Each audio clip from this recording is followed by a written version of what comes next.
Sir ఇక ఫైనల్‌గా మరి 'రామ్ చరణ్' గారి బర్త్‌డే ఇవాళ సార్. ఆహ్, 'చిరుత'తో స్టార్ట్ అయిన తన జర్నీ ఇవాళ గ్లోబల్ స్టార్‌గా కంటిన్యూ అవుతూ వస్తుంది. ఒకప్పుడు ఆ లుక్స్ చూసి చాలామంది ట్రోల్ చేశారు. కానీ ఇప్పుడు మెగా పవర్ స్టార్ అని చెప్పేసి అందరితోటి పిలిపించుకుంటున్నారు. ఏం చెప్తారు 'రామ్ చరణ్' గారి సినీ జర్నీ గురించి? ఏముందమ్మా, రామ్ చరణ్‌కి మంచి బ్యాక్‌గ్రౌండు, మంచి బేసు, మంచి బేస్ ఏముంది. అరవింద్ గారు ఆ ఫ్యామిలీ మొత్తానికి అరవింద్ గారు ఒక చక్కటి పునాది ఏర్పరిచేసాడు. ఆ గీత ఆయన మహామేధావి. అరవింద్ గారు మహామేధావి. ఆయన యొక్క చాకచక్యం వల్లే ఈవెన్ చిరంజీవి కెరియర్ అట్లా వెళ్ళటానికి కానీ బిల్డప్ కానీ టోటల్గా ప్లానింగ్ కానీ మహత్తరమైన బ్రెయిన్ ఉన్నవాడు. విషయ పరిజ్ఞానం ఇండస్ట్రీ గురించి మంచి అవగాహన ఉన్నాడు. ఎందుకంటే చిరంజీవి హీరో అవడానికి ముందు నుంచే గీతా ఆర్ట్స్ అల్రామలింగి గారు మహానుభావుడు, ఆయన కొడుగ్గా విషయ పరిజ్ఞానం ఉన్నవాడు సినిమా ఫీల్డ్ గురించి. సో చక్కగా నేపథ్యంలో తీసుకెళ్తూ ఉన్నాడు. ఇవాళ ఆయన నేపథ్యంలో మంచి పునాది ఏర్పడింది. అంత పునాది ఏర్పడినాక ఇంకా స్టార్డము రాకేముంది, వస్తుంది. వచ్చింది నిలుపుకుంటాం అనేది అక్కడ రామ్ చరణ్ హ్యాట్స్ ఆఫ్ చక్కగా నిలుపుకుంటున్నాడు. వచ్చిన స్టార్డమ్ని అందరికీ దొరకదు కదా. రామ్ చరణ్కి దొరికినట్టు ఒక పక్క తండ్రి, మరొక పక్క బాబాయి, మరొక పక్క మామయ్య, అంత కింగ్ పిన్స్ ఇండస్ట్రీలో. అలాంటి కింగ్ పిన్స్ తనకి బ్యాక్ బోన్గా ఉంటే ఇంక బ్రహ్మాండం కదా. అది ఎవరికైనా రామ్ చరణ్కి ఆ స్థానంలో ఎవరున్నా అది వాళ్ళకు పొజిషన్ వస్తుంది. కానీ దాన్ని కాపాడుకుంటూ నిలబెట్టుకుంటాం అనేది ముఖ్యం. అది కాపాడుకుంటున్నాడు. Hats off. జాగ్రత్తగా ఎక్కువ తప్పులు చేయకుండా, ఏదో ఎప్పుడో ఒకటి అర తప్పులు, బట్ కెరియర్ విషయంలో ఎప్పటికప్పుడు జాగ్రత్త పడుతూ పద్ధతిగానే వెళ్తున్నాడు. Hope him long career. Wish him best of luck for the coming years. Birthday శుభాకాంక్షలు చెబుదాం. ఇంకా ఇంకా పెరగాలని కోరుకుందాం. ఇలాగే ఇలాంటి ఇది కాకుండా తన కెరియర్ని, వచ్చిన కెరియర్ అందరికీ అందని అదృష్టం అది.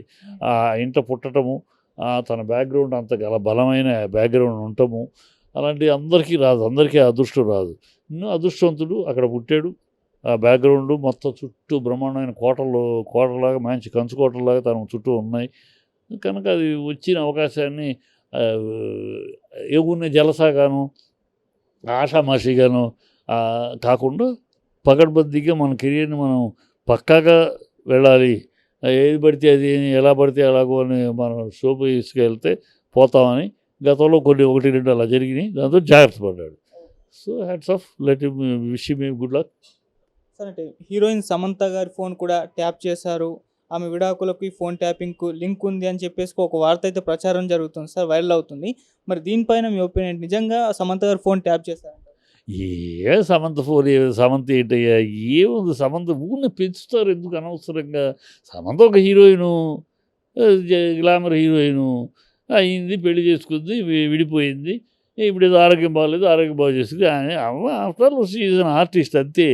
దాని మీద పెద్ద ఆ అమ్మాయి ఏదో పెద్ద దేశానికి ముఖ్యమైన పాత్ర, దేశంలోనే చాలా అత్యంత ప్రధానమైన పాత్రలాగా ఆ అమ్మాయిని గురించి ఏదో ట్యాప్ చేసి ఎవరికి అవసరం ఏంటి? ఆ అమ్మాయిని ట్యాప్ చేసి ఆ అమ్మాయి చైతన్యం కలిసి ఉంటే దేశానికి ఏంటి, సమాజానికి ఏంటి, విడిపోతే దేశానికి ఏంటి, సమాజానికి ఎవడు చేస్తాడు, ఎందుకు చేస్తాడు? ఊరిని వాళ్ళు ప్రమోట్, నేను ఇదే చెప్తానే, వాళ్ళు గొప్పవాళ్ళని, మేము గొప్పవాళ్ళం అందుకని మమ్మల్ని ట్యాప్ చేస్తున్నారు అని చెప్పుకుంటాం కోసం, వాళ్ళు గొప్పగా ప్రజెంట్ చేసుకుంటాం కోసం అని. మేము సాధారణ మనుషులు కాదు, మా ఫోన్లు ట్యాప్ చేసే స్థాయికి మేము పెద్దవాళ్ళు అయ్యామని వాళ్ళు ఫోకస్ చేసుకోవడానికి చేసే దౌర్భాగ్యపు ఇది తప్పితే, అమ్మాయిని ఒక హీరోయిను, 100 హీరోయిన్లు ఉన్నారు దేశంలో, ఒక హీరోయిను దీనికోసం అమ్మాయిని ట్యాప్ చేయాల్సిన అవసరం ఏముంది? ఆమె ఎవరితో ఉంటే, ఎవరిని పెళ్లి చేసుకుంటే, ఎవరితో విడిపోతే. ఇప్పుడు సిద్ధార్థ 3వ పెళ్లి చేసుకున్నాడు. ఎవరికి కావాలి ఆడు చేసుకుంటాడు. ఇద్దరు అయిపోయింది. ఒక రాజవంశీకులు అమ్మాయిని ఎవరినో చేసుకున్నాడు, రహస్యంగా చేసుకున్నాడు. అది వెళ్తుంది. దాని గురించి వాడి ఫోన్ ట్యాప్ చేయాలా దానికి? ఇవన్నీ పిచ్చి మాటలు. వాళ్ళు ఏదో చాలా గొప్పవాళ్ళు, చాలా ఉన్నత స్థాయిలో ఉన్నాము అని అనిపించుకోవటం కోసం. అమ్మో అంత స్థాయిలో ఉన్నాము అందుకనే ట్యాప్ చేస్తారు. మామూలు ఫోన్లు ట్యాప్ చేయరు కదా, ఒక స్థాయి ఉంటేనే కదా ట్యాప్ చే ఆ స్థాయి మాకు ఉందని తెలియజెప్పుకోవటానికి వాగే వాగుళ్ళు ఇవన్నీ. వీళ్ళని వీళ్ళు ఎవరితో ఉంటే ఎవరికి కావాలి వీళ్ళ విషయం. ఏదో ఫ్యాన్స్ సినిమా చూసేవాడు చూస్తారు, చూసినంతసేపు చూస్తారు, లేనప్పుడు టాటా బై బై చెప్తారు. వీళ్ళు ఏదో దేశానికి పెద్ద ప్రముఖమైన వాళ్ళుగాను, సమాజానికి చాలా ముఖ్యులైనట్లుగాను. After all they are entertainers అంతే. అనవసరం ఇది. సో టెన్నిస్, బ్యాడ్మింటన్ క్రీడాకారిణి సానియా మిర్జా గారికి మరి కాంగ్రెస్ పార్టీ నుంచి ఎంపీ టికెట్ ఇవ్వబోతున్నట్టు ఒక వార్త ప్రచారంలోకి వచ్చింది సార్. ఈ మధ్య కాలంలో చర్చలు కూడా జరిపారంట ఆమెతో. మరి ఎలా ఉంటుందంటారు సార్ ఎంపీ టికెట్ ఇస్తే? మరి మీ ఒపీనియన్ ఏంటి? అంతకన్నా బుద్ధిహీనమైన చర్య మరొకటి ఉండదు. కాంగ్రెస్ అలాంటివి చేస్తుందనుకో, ఇప్పుడు ఆ పిల్ల వాళ్ళ నాయకురాలు కదా ఇప్పుడు షర్మిల మాటల ప్రకారమే సానియా మిర్జా ఈడపిల్ల కాదు, ఆడపిల్ల. పాకిస్తాన్కి ఆ కోడలుగా వెళ్ళిపోయింది ఆడపిల్ల. ఆడపిల్లకి ఇక్కడెందుకు అయ్యా? ఆడపిల్ల ఆడ చూసుకుంటుంది. పాకిస్తానీ వాడిని పెళ్లి చేసుకుంది, పాకిస్తానీ కోడలు అయ్యింది, ఓకే. తను అక్కడ చూసుకుంటుంది. ఆ పాకిస్తానీ కోడళ్ళు తీసుకొచ్చి ఆడపిల్లని ఈడపిల్లగా ఎందుకు చేయాల్సిన అవసరం వచ్చింది? వాళ్ళ ఆలోచనలు అన్నీ అలాగే ఉంటాయి.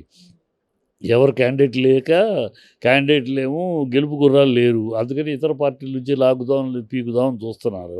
వాళ్ళకి ఏదో తంతి గాలి బుట్టలో పడ్డట్టు మొన్న అసెంబ్లీలో వచ్చింది తప్పితే ప్రజల యొక్క ఉత్సాహంతో ప్రజలు కాంగ్రెస్ అని తప్పించు రాలా. ఈ మా బీఆర్ఎస్ యొక్క చిన్న 2-3 తప్పిదాల వల్ల వాళ్ళు వచ్చారు. అది ప్రజల్లో లేదు వాళ్ళకి. అది ఇప్పుడు క్యాండిడేట్స్ అందుకని దొరకట్లా. మా నుంచి రంజిత్ రెడ్డిని, సో మా దగ్గర స్ట్రాంగ్ క్యాండిడేట్స్ ఎవరో వాళ్ళని లాక్కెళ్ళటం, వాళ్ళ కోసం ప్రయత్నాలు చేయటం, వాళ్ళ దగ్గర పిల్లి మొగ్గలు వేయటం చేస్తున్నారు తప్పితే సానియా మిర్జా మీరు ముస్లింకి ఇవ్వాలంటే లేరా మీ పార్టీలో? ఎందుకు లేరు? ఉన్నారు కదా. కానీ మీరు ఈ పాకిస్తాన్ నుంచి తీసుకురావాలా? అంటే వీళ్ళు ఇక్కడ ఎంఐఎం ఆ పని చేసింది అనుకోండి, ఎంఐఎం ఒప్పుకోవడానికి ఎంఐ వాళ్ళ పార్టీనే పాకిస్తాన్ వాడు స్థాపించిన పార్టీ.